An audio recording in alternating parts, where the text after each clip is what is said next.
Open up Lesson 4 in the Exercise Files folder. This file contains all 8 sets of legs Angelo needs to walk. A link to the exercise files have been provided in the class description. If you drew all 8 pairs yourself in the previous lesson, you can just continue. In this lesson, we will be putting Angelo's legs in sequence frame by frame.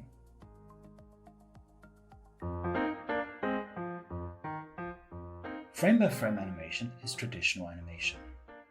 This type of animation takes ages to do, so I reserve it for things like walking or dramatic facial expressions. If you were ever bored in school, you might have made 1 or 2 of these animations in the corner of your workbooks. The amount of pages we use, or frames in this case, depends entirely on the type of action we want to show. The kind of walk cycle we're animating only needs 8 frames. 8 frames seems like nothing, less than half a second, but for a fast walk, it's all we need. These 8 poses played on a loop will create the illusion of walking. Let's begin. First, we'll put all the moving parts into separate layers. We already have one layer. Let's use it for Angelo's body and head. Rename it to Angelo Body by double-clicking on the text. Next, create 3 empty layers. Name them and order them as shown.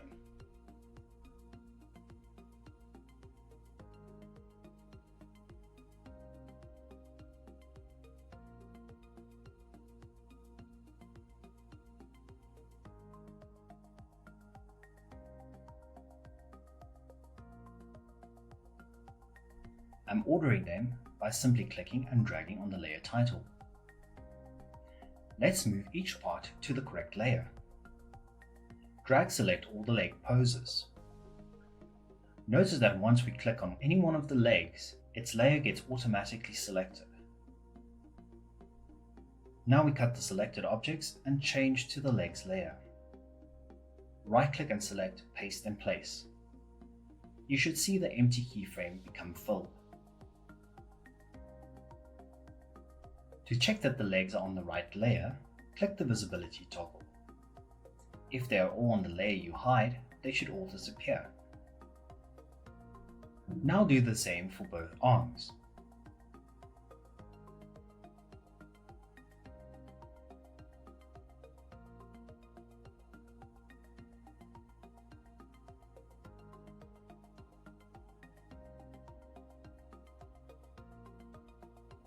Lock all but the legs layer to avoid switching layers accidentally.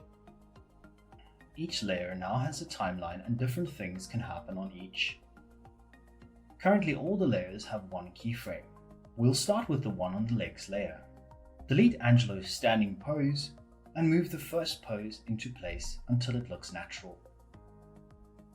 Now we need some sense of where the floor is. Go to the View menu and switch on the rulers. Using the Selection tool, drag the top ruler downwards. You will see a guideline follow your cursor.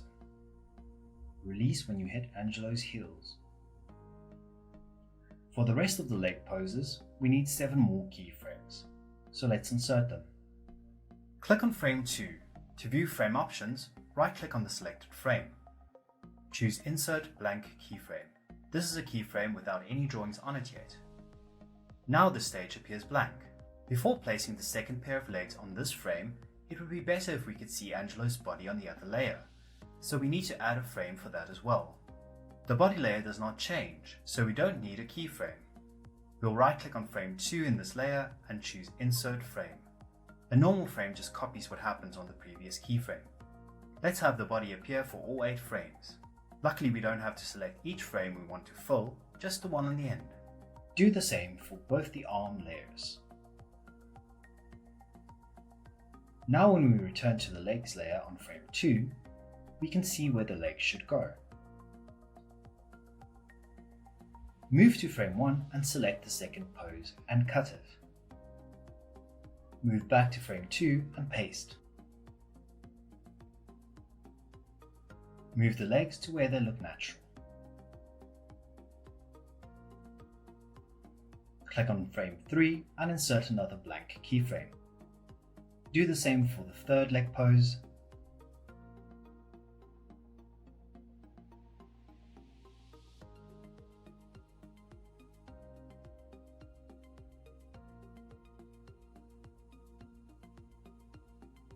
Scrub the timeline to make sure it all looks natural.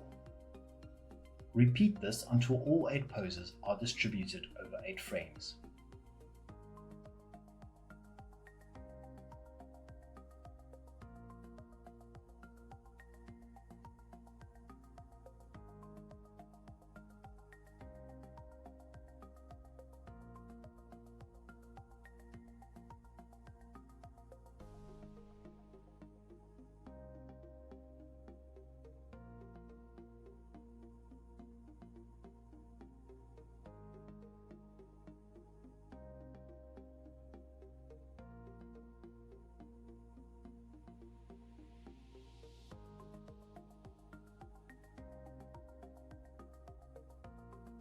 To play the animation, go to the control menu and click Test. It is quite fast at 24 frames per second. We need to adjust the timing. We can do that by inserting normal frames in between each keyframe to hold the pose for 1 frame longer. This is a bit tedious to do for all 8 keyframes. I'm going to undo and rather highlight the frames I want to adjust timing for. To do that, deselect your keyframe first, then click and drag to highlight all 8 frames on the legs layer. Next, drag the highlighted line on the right all the way to frame 16.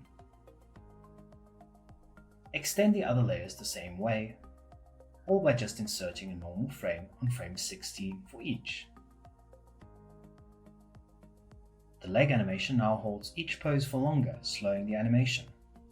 It looks a little choppy, so we won't make the timing any longer than 2 frames per pose. Lastly, we will animate the arms in the same choppy way. Select the 3rd frame on the front arm layer, and this time insert a keyframe.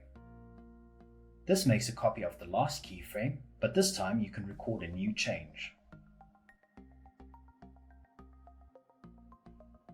Select the free transform tool, adjust the pivot to the shoulder, and rotate it back a bit.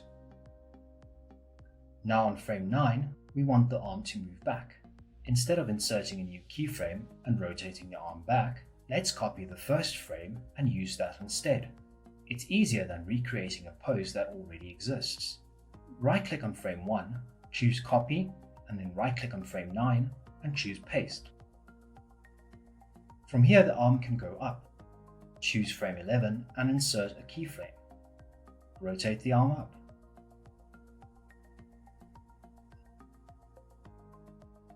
Now we will rotate the bottom arm in the other direction. To see what you're doing, toggle visibility for the body layer.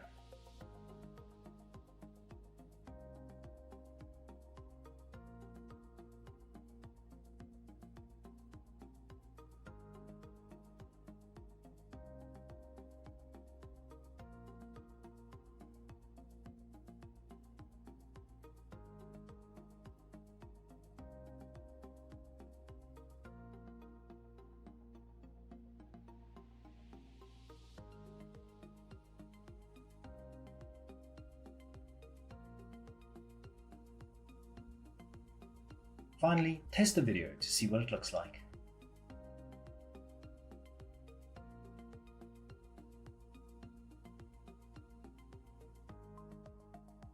You can play with the timing if you want. Simply highlight a keyframe and drag it.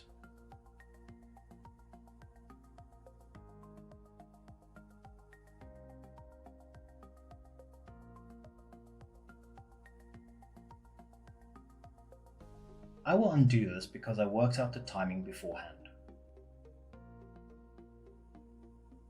To celebrate a job well done, let's export this walk cycle to an animated GIF. Click the File menu and choose Export to Animated GIF. Deselect Clip to Stage and click Save.